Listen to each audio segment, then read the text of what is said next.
Well, it's kind of an exciting moment. I have decided it's time to fire up the engine. Hopefully. I expect it will fire up, but so yeah, I've got everything connected and blower's running right now. Hatches are open too, just because I want to be able to check for anything silly going on. I already tried turning on the water hose and water ran out of the outdrive, but nothing ran into the bilge, so that was good. So yeah, it's cool on these Volvos rather than using earmuffs like I've done for the Mercs. There's a hose right there that you just pull out of the transom plate and hook the garden hose up, so apparently that works real slick. So yeah, I guess I'll set up the camera on the tripod here, go inside and see if it fires up. Wish me luck.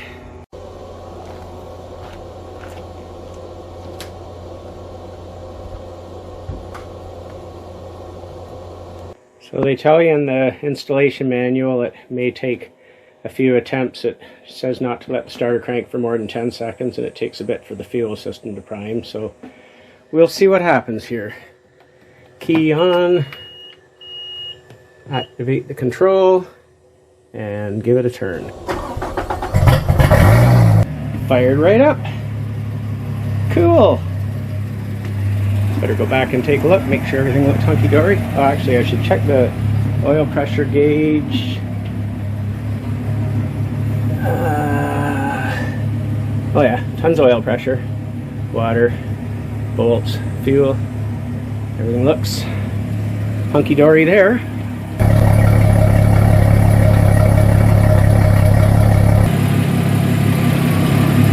I don't see any water spewing anywhere.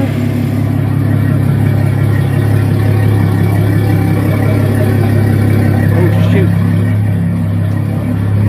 I never turned the water on. Oh, not good, not good, not good, not good.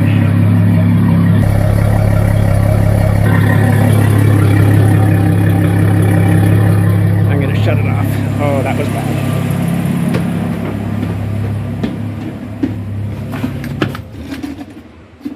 That was a huge oversight. I had the water on before. I was thinking more about firing up the cameras than I was about turning the water on. Crap. Well, got water running through there now. I guess now we can give it another try. I hope the fact that I had the hose on before, that it might have pressurized a little water up to the impeller. Otherwise, I might have cooked my impeller. Let's fire it back up.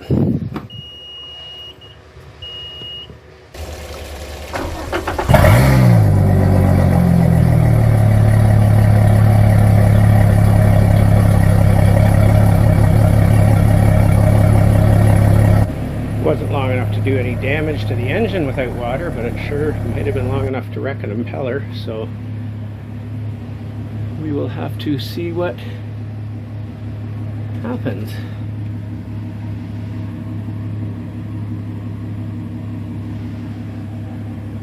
Well, so far all the gauges look fine. I think this is a liters per hour, maybe L per H. So I didn't know it had that. It's got engine hours. I think when it isn't running, it shows basically an odometer.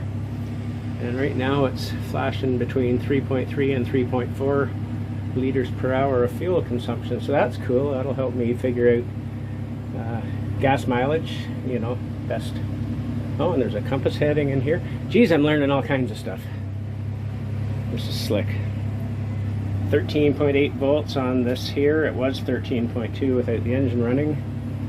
Temperature is rising, but not. I've seen, not my boat, but I was with a friend who cooked his impellers. He tried running them in a barrel, and that didn't work out. And yeah, his gauge is just pinned as soon as the engine heated up because there was no water.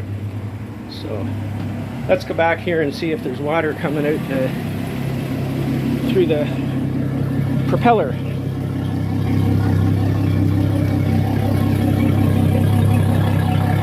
Coming out the exhaust. And I guess out of the propeller too down here.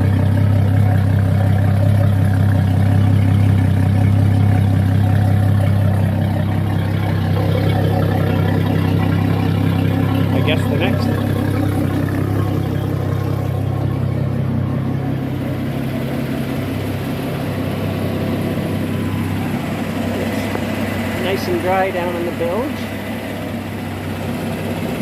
Coolant level looks good. It was, I had to add coolant because the water heater over here has coolant lines to it, like heater hoses. And yeah, things are looking good. I'm going to try shifting it into gear, even though all my setup says that should be fine.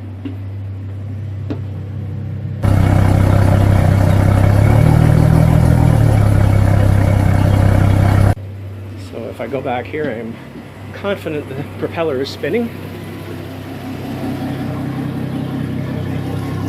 Oh yeah.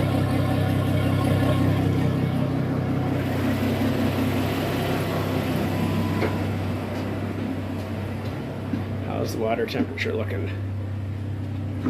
Just getting up towards 160. I think. Okay, neutral. I'm going to give it reverse now. You do not feel a clunk. The shifter being all electronic, you don't feel any.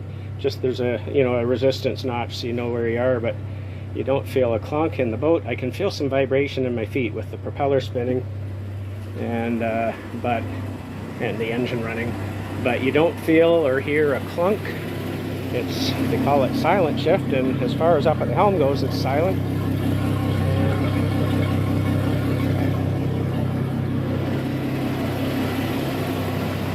I'm hoping in a couple of weeks to have this in the water. The only thing that may not make that not happen is I'm going to back to neutral.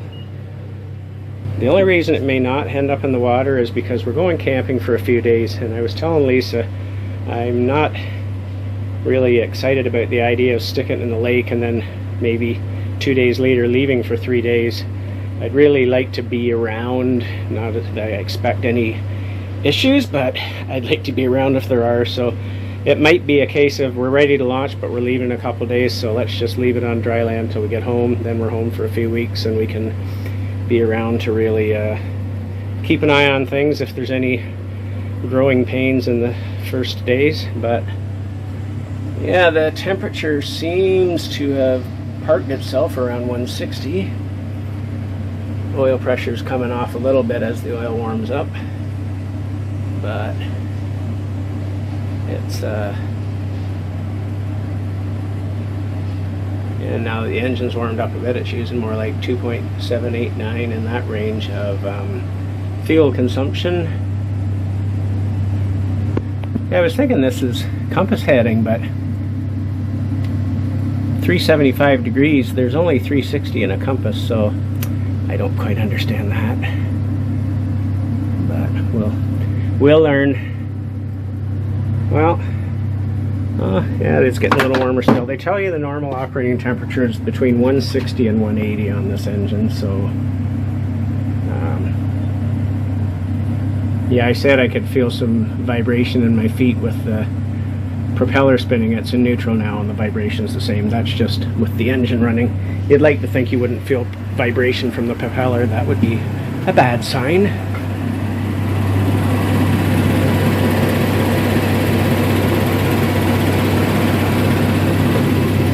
I'm happy.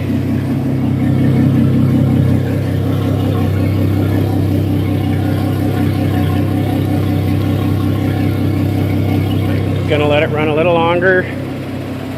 Make sure it's full operating temperature. For one thing, to make sure if this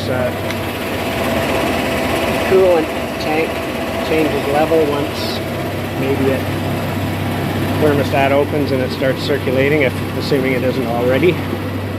So, and I'm still a little, I really hope that by having turned the tap on and run some water, okay, now it's come back down. It was getting up to, I think it was up around 170 or 175. Now it's back down to 165. So I'd say the thermostat is opened and it's cooling, and there's also the possibility with the hose on pressurizing things that once it has to actually draw water on its own, I might find out I have an issue, but fingers crossed, we're all good.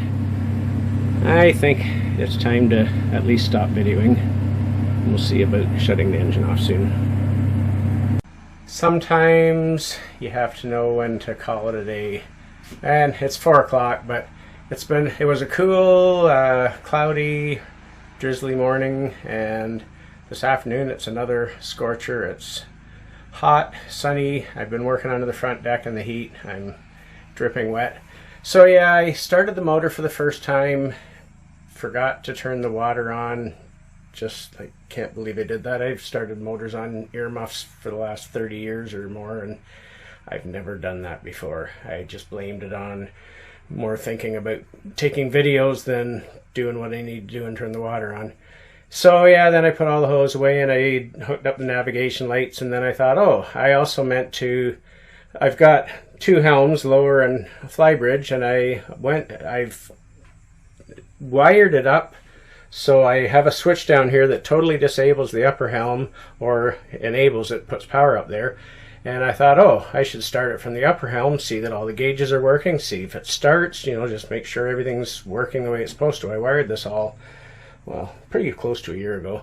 And so I put the hose back on and went up on the roof and fired the engine up and looked over the back, and water was spitting out of the engine. And I went back up top and I looked at all the gauges, and everything looks correct, and it's like everything's great. And I shut the motor off, and then I went back down off the boat, and there's no water running on the ground from the hose. And it's like, are you kidding me? I forgot to turn the hose on again. So there was water in the lines, and so I guess at first the impeller had some water and it was pumping out what was left in there out of the engine, but then no doubt it ran dry at some point. So I don't know how long it ran without water, but it's like, are you kidding me? So I decided I need to know whether I've ruined this impeller or not. I could wait till I launch it and find out, but that'll be really crappy if it's overheating. So the nice thing about these, I'll show you how the impeller is, and it's nice. So there's my pretty Volvo Penta 4.3 liter V6 engine. Runs like a top. And yeah, so the impeller on this is down on the front of the engine right there.